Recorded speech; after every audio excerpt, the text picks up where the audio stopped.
or hate Gojo, we should all agree that he was simply a plot tool for Jujutsu Kaisen. Before you get mad, let me explain myself. But first, we need to discuss Gojo's most important aspect as a character: his loneliness.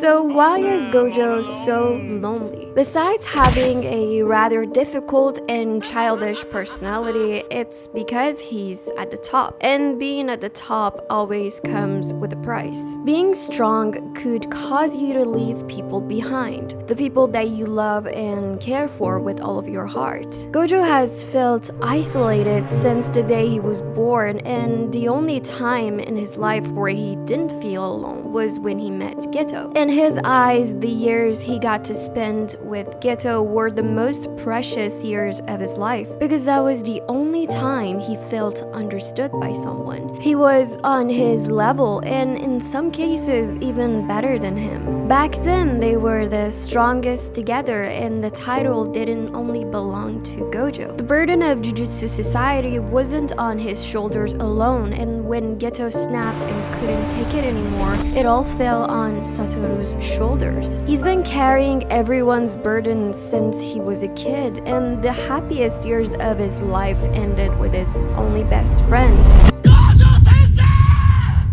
You can't help a flower bloom, but you can't ask it to understand you. After Geto's descent into madness, Gojo had to find a way to become stronger and to stop feeling lonely. And what better way to help raise the young Jujutsu sorcerers who have at some point felt the same isolation and pain as he does. He wants to help them preserve their innocence and just be children. He cherished his youth and clung to anything that made him feel like a happy teenager again. But he could never recapture that feeling. Life is never the same when you grow up, and losing a close friend always leaves a mark on your heart. A mark filled with both good and painful memories. Gojo tried his best to help the younger generation avoid bearing the burden alone, and it worked. This is why we should be glad Gege didn't bring him back to life. Let the man rest, guys. He's been through enough pain already. Satoru's plan worked. No Jujutsu sorcerer is alone, at least none of his students are. And even if Megumi has given up on life, Yuji will never give up on him. But in my opinion, here's the interesting part. Gojo's only regret before death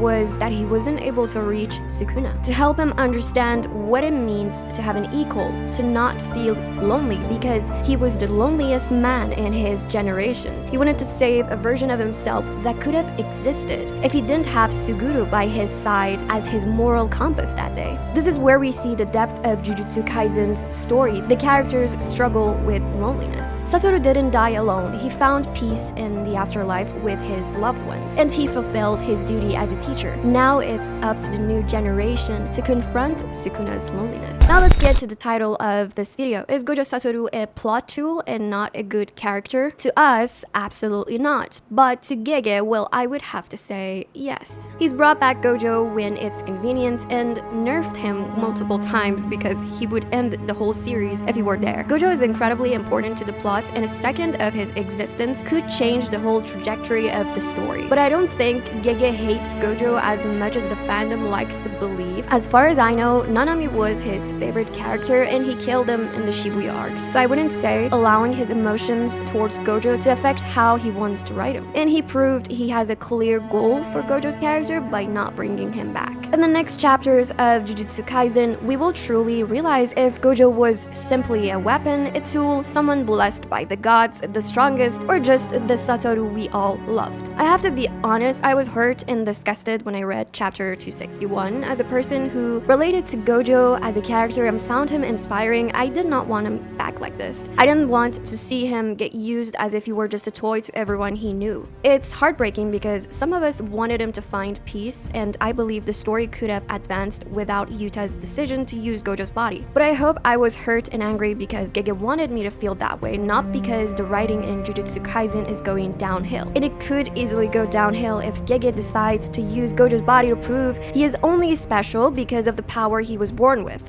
that anybody could be Gojo with enough luck. Gege could easily ruin both Satoru and Okotsu if he makes one simple mistake. He made a big gamble, and we are either going to end up respecting him for it or despising him. But regardless of what happens, I will always see Satoru Gojo as who he was. A lonely man who wanted to protect the youth because he lost his. A man who even tried to reach out to a monster, the king of curses.